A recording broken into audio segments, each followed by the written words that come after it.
What's up, guys? We're back. I know it has been a while, but today we are playing Pokemon Unbound. And we are long overdue for some Unbound content.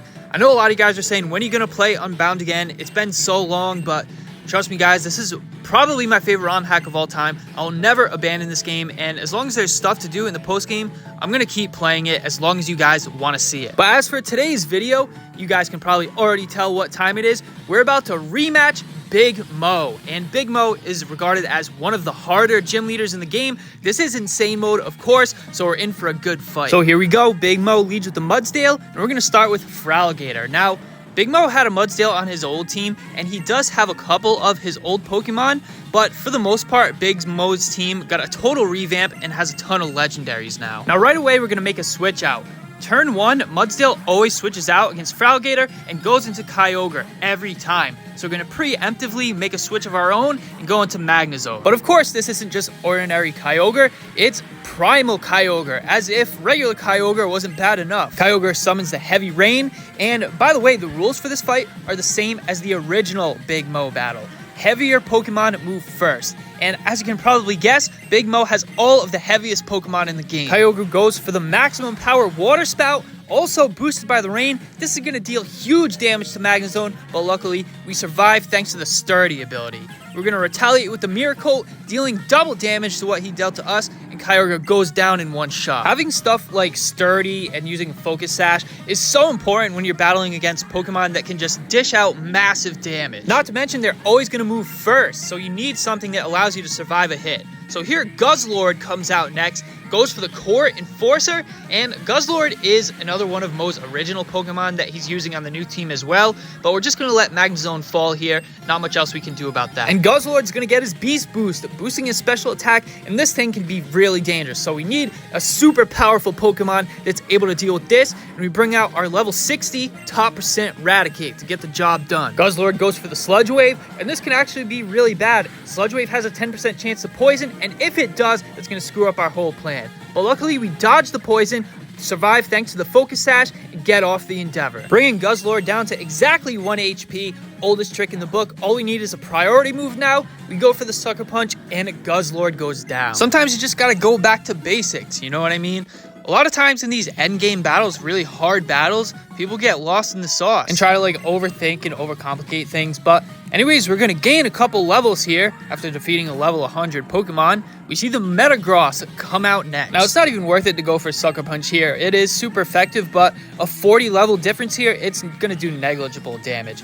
And on top of that, not only is this an ordinary Metagross, but it is, of course, a Mega Metagross. He goes for the Pursuit, actually, and Raticate only has 1 HP left. We're going to go down to the Pursuit, but Raticate did a great job there, getting the job done. Now we have 2 Fire-type options to deal with Metagross here. We're going to opt to go for Camerupt, because Camerupt is a special attacker. We're running a special set on him, and Metagross has much higher physical defense, so Incineroar as a physical attacker would not hit as hard as Camerupt will here. And I originally put Mega Camerupt on the team because he's really heavy, but despite that, we still get outsped by Mega Metagross. But Metagross doesn't really have anything to deal damage. We get hit by the Ice Punch, tank it fairly well, retaliate with the huge, super effective Flamethrower, and Metagross goes down in one shot. That is also a Sheer Force Flamethrower too, so it deals additional damage. Next, we see the Groudon come out, and of course, this is Primal Groudon. I always keep wanting to say Omega Groudon, or not Primal, Alpha Kyogre, or whatever it is. I gotta try to remember that it's Primal. Now, we've both got dual fire ground types. We're super effective against each other. It just comes down to who gets to attack first. And of course, Groudon is much heavier than Camerupt. He gets off the Cliff Blades. It's super effective against Camerupt, and we go down to the Cliff Blades. Unfortunately, we didn't have a flying type Pokemon to switch into the Groudon Cliff Blades, but we've got just the Pokemon to deal with this Omega Groudon, and we're going to bring Aegislash out to the fields. And you might be saying, this is a bad matchup. Mega Groudon has fire type moves, and indeed he does. Going exactly according to plan, he goes for the Fire Punch, which is a contact move, and gets his attack harshly reduced by the King Shield. And this is going exactly according to plan on how we're going to deal with G-Max Groudon here. after getting its attack lowered, it always uses Sword Stance on the next turn. So this is an AI that we're going to exploit. On the turn that Groudon uses Sword Stance, we take the opportunity to attack with Shadow Claw. It doesn't deal much damage because Groudon does have really high defense, but we're just going to keep this on a loop until we get all of his HP down to 0. After we attack, we King Shield. Every time Groudon will, without a doubt, go for Fire Punch, as this is a very exploitable AI here. We're just going to keep doing this process over and over again. And while we let this play out, just a quick word from the sponsor of today's video, me. That's right, I am sponsoring today's video.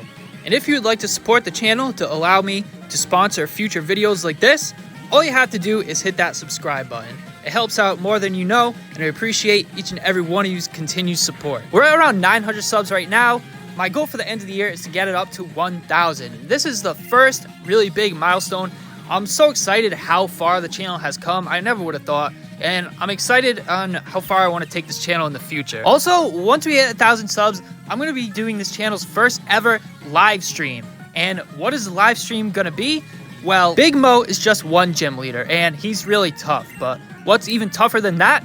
All of the gym leaders together in a gauntlet. That's right. We're going to run the gym leader gauntlet, and it's going to be insane. Not actually insane mode, though. The game doesn't let you do the gauntlet on insane unless you beat it on expert first. So for that, we're going to lower the difficulty to expert, run the gauntlet on expert, if that's even possible, and then after that, we'll try it on insane. But if you managed to get through this part of the video without skipping it, I appreciate all you guys listening.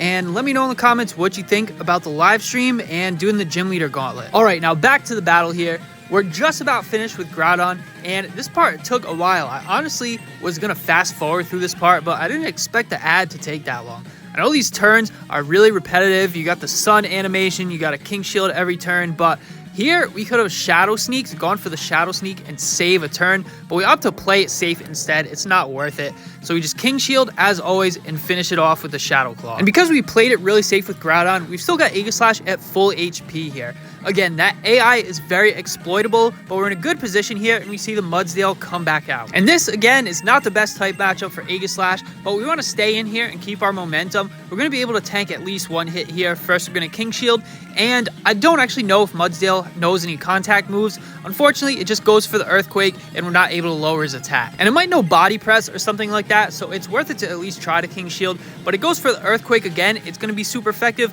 but Aegislash is an absolute beast. We tank the hit, and the weakness policy gets activated, doubling our attack. And weakness policy is so good on Aegislash. Aegislash is so broken, man. I swear, I could make like 20 YouTube shorts just on how broken Aegislash is. Like, just a highlight reel of Aegislash. Well, we hit him with the Iron Head. It deals some pretty good damage, but Mudsdale is going to get a defense boost from its stamina ability, and we also take some Rocky Helmet damage. Now, we're just going to let Aegislash go down to the Earthquake. It's not worth it going for Shadow Sneak to get off some additional damage because it would just boost his defense even more, and it's not going to matter. The extra damage isn't even worth it. We're going to bring out Fralgator to take care of this Mudsdale, and we're good to go here. Now, we're going to have to take a hit first. That's fine. Mudsdale outweighs Fralgator, but it's no big deal. All he can really do is Earthquake. It's not super effective or anything, and Fralgator is decently bulky. We fire back with the Waterfall. This is a Sheer Force Life Orb Fralgator, so it's super effective. It's more than enough damage to take out the Mudsdale. I mean, every starter Pokemon in general is pretty good. They have high base stat totals. I mean, unless you're Meganium, of course, but that's another story. Anyways, Big Mo sends out his final Pokemon, Celesteela. We're just going to stay in with Fralgator. This is a really bulky, stally Celesteela. So first turn, he goes for the Leech Seed. We don't care too much about that. We fire off the Waterfall. It's not super effective or anything, but we still deal big damage. Again, this is a Sheer Force Life Orb Fralgator, so we still hit pretty hard. And this Celesteela isn't too bad, but if you let it set up on you, it can be really annoying. It is an Ultra Beast after all. It sets up Substitutes and Leech Seed, and it goes for Air Slash flinches. And it being super heavy, it always moves first too. And of course, it's got its Beast Boost ability. But luckily, we've still got our secret weapon in the back just for this moment to take care of Celesteela. And remember how earlier we used Camerupt to deal with the Metagross? Metagross has really high defense, and Camerupt is a special attacker, and that's why we've saved Incineroar for Celesteela. Celesteela has really high special defense, and Incineroar is a physical attacker. Two different fire types against two different steel types, but typing isn't everything. It's important to know who to play against who.